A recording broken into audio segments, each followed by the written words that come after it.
আমাকে সেহরি পর্যন্ত যে জাগিয়ে রাখে তাকে আজকে থ্যাঙ্কস দিতে চাই। আসলে থ্যাঙ্কস না দিলেই না, আমি তো বলি রাষ্ট্রীয় স্বীকৃতি দিয়ে দাও। বুঝছি। বয়ফ্রেন্ড বয়ফ্রেন্ড বয়ফ্রেন্ড নাম বলো নাম বলো। Facebook reels.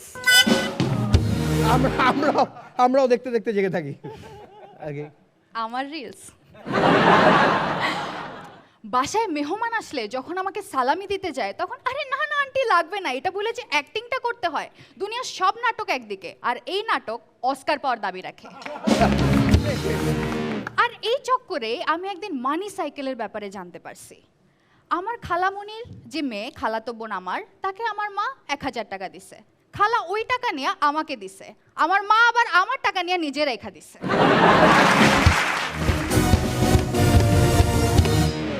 রমজান মাস আসে রহমত, বরকত, মাগফিরাত নিয়ে, অর্থাৎ 3 ভাগে বিভক্ত। প্রথম 10 দিন রহমত, তারপর 10 দিন বরকত, তারপর মাগফিরাত।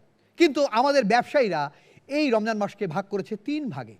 প্রথম 10 দিনের ভাগ হচ্ছে কাঁচামাল ব্যবসায়ীদের, সেই সাথে যারা খেজুর ব্যবসায়ী তাদের। দ্বিতীয় 10 দিন নিয়েছে শপিং মলের ব্যবসায়ীরা, এরা এই দিন ব্যবসা যার মতো করে নেয়। আর শেষ 10 দিন থাকে গাড়ি ব্যবসায়ীদের জন্য। সব জায়গায় বাবা ব্যবসা। শপিং কারা কারা করেছেন? ওকে, এখানে বিবাহিত অনেকে আছে।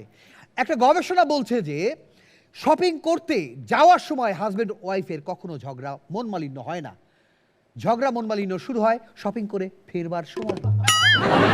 কারণ যাওয়ার সময় যদি ঝগড়া হয় তাহলে তো আর শপিংয়ের বিল দেবে না। এবং আরেকটা গবেষণা বলছে যে অধিকাংশ হার্ট অ্যাটাক হয় কাদের? পুরুষের। মহিলাদের হার্ট অ্যাটাক হয় না। এর কারণটা কি?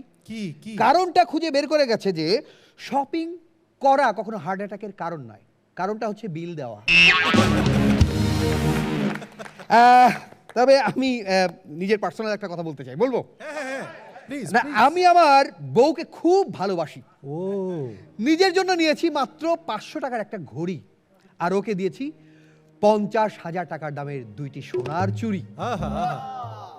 বউ আমাকে কম ভালোবাসে না, সে আমাকে দিয়েছে 1000 টাকা দিয়ে 2টা লুঙ্গি, আর নিজের জন্য নিয়েছে 20,000 টাকা দামের মাত্র একটা শাড়ি। ওকে, আমার সংসারের খবর আপনাদেরকে বললাম, কিন্তু ঘরে ঘরে কি হচ্ছে, ঘরে ঘরে কি হচ্ছে চলুন একটু দেখে আসি। দুইজনকে একসাথে ডাকছি, হাজবেন্ড সাইফুর রহমান সাইফুল আর ওয়াইফ শাশ্বতী বিশ্বাঙ্গী বন্নি।